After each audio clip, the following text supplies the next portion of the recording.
What's up guys, Armada here, and in today's video we are gonna talk about the recent news about Smash Summit, or Summit period in fact, actually ceasing to exist. Very sad. Smash Summits have been amazing for our community for a long time. So yeah, I figured we were gonna check over the tweet longer posted recently. Gonna read some parts, talk about Summit as a whole.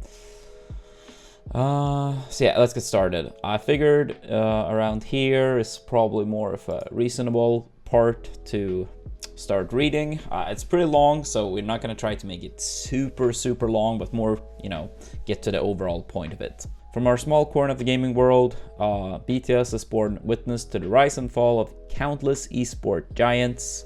The tapestry of our collective story is littered with the memories of so many of those companies and ambitions, the ones who burned brightly and promised the world, but most of which fizzled out all too quickly.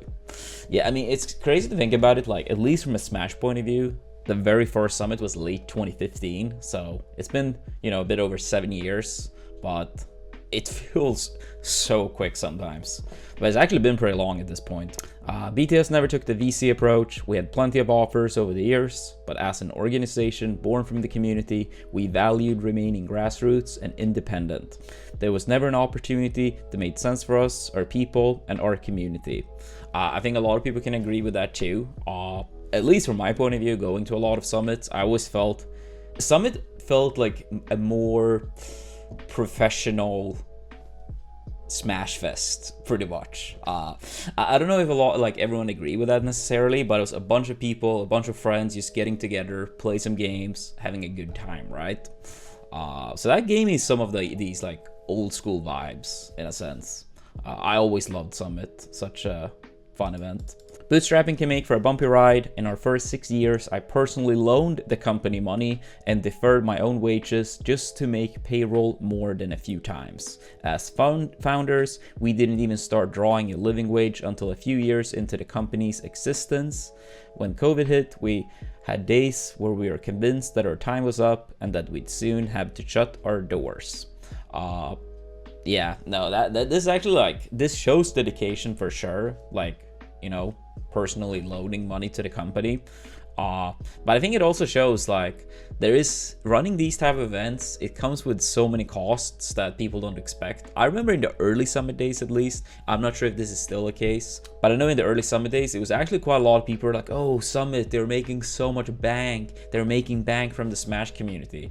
And I know at these early events they were very upfront to the players as well that that wasn't the case at all. And I mean, I think this whole announcement more than proves that, right?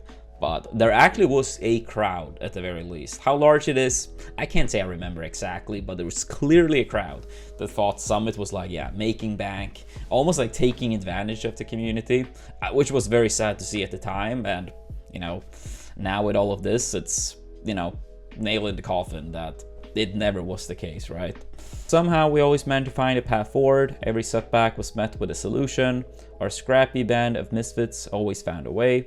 Despite being a tiny fish in a huge pond, BTS have managed to remain independently owned and sustainable for over a decade. I am and will always be extremely proud of that. And that's also, of course, very well deserved. I'll be very proud of that. Also, to go back into the last paragraph as well, with COVID, actually, I'm kind of surprised more things in esport didn't get punished. That was a very rough time period, and yeah, props to them for even being able to stick around past that, right? We struck midnight deals, we burned a candle at both ends, but most importantly, we had an incredible team that believed in everything we were doing and was willing to go the extra mile to make our events happen. Can clearly say that was my experience going to summits as well.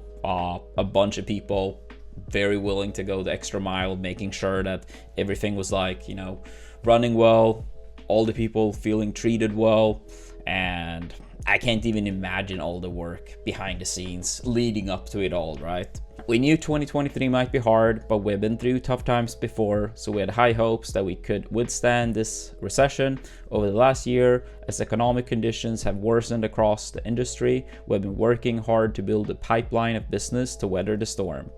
Yeah, this seems, yeah, it clearly seems to be like a worse economic condition, like situation overall. Not even only in esports, but like it probably hits esports easier and harder in some ways, I imagine. And we've seen recently some smashers, mainly from Ultimate, but still being dropped. It wouldn't surprise me if some melee players, sadly, will be dropped too.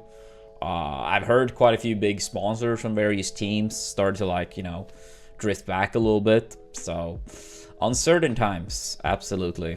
Unfortunately, despite our best efforts, things haven't broken our way. Throughout this time, our #1 priority has been to ensure that our team doesn't get hung out to dry. We have been closely monitoring our financial situation, and over the last few weeks, we have reached an impasse. If we keep going and things don't improve, we could run the company into the ground and not be able to pay anyone anything. But if we let everyone go now, we can give them advance notice, a head start to figure out future plans, and good servants offers. I'd say that's a clear sign, taking responsibility, instead of possibly running everything literally to the ground and people gonna be in an even worse spot. Pull the plug when it's still like is some type of saving. Of course, some people that read that will probably be like, well, they could have done more. But it's like, it's always easy to tell people to take massive risk when you are not the one paying for the consequences. I think a lot of people can probably relate to that. Was like, they have probably experienced similar things in the past, or at least know someone that have. That it's always easier to tell people you can take the risk because, oh, if it doesn't pan out, well, you know, that sucks for you, right? So I think this shows good responsibility, in my opinion. We don't want to leave our people out in the cold. We don't want to leave them with uncertainty, constantly wondering and worrying when the money will run out. We care about everyone who has helped build BTS. They have all given so much, and they deserve to know exactly what is happening and have the best possible chance to land on their feet. Based on our current financial outlook and how challenging the next year looks, we decided that it would be irresponsible to keep BTS going in its current structure. So after nearly 11 years in business, we made the extremely difficult decision to let all our people go. Yeah, that's sad, but as we said, seems to be the responsible choice here. But yeah, I think that covers like most of the important aspects here. Of course, BTS closing down, very sad. For me, Summit was always one of my absolutely favorite events. You just got to hang out with a lot of friends, play Smash, have a good time, compete, always treated super nicely. They were all super professional. So yeah, it's sad to see it go. It's been amazing, not only for Smash, but for other communities as well, of course. Been meaning a lot to many people. What I would like from you guys though is, please in the comments below, please let us know what is your favorite Summit memory. Whether it was a tournament win, something funny on commentary, a skit, whatever it might have been. Please let us know what is your favorite Summit memory. What should we remember Summit by? And yeah, as always, thank you all so much for watching. I will see you guys in the next video. Peace.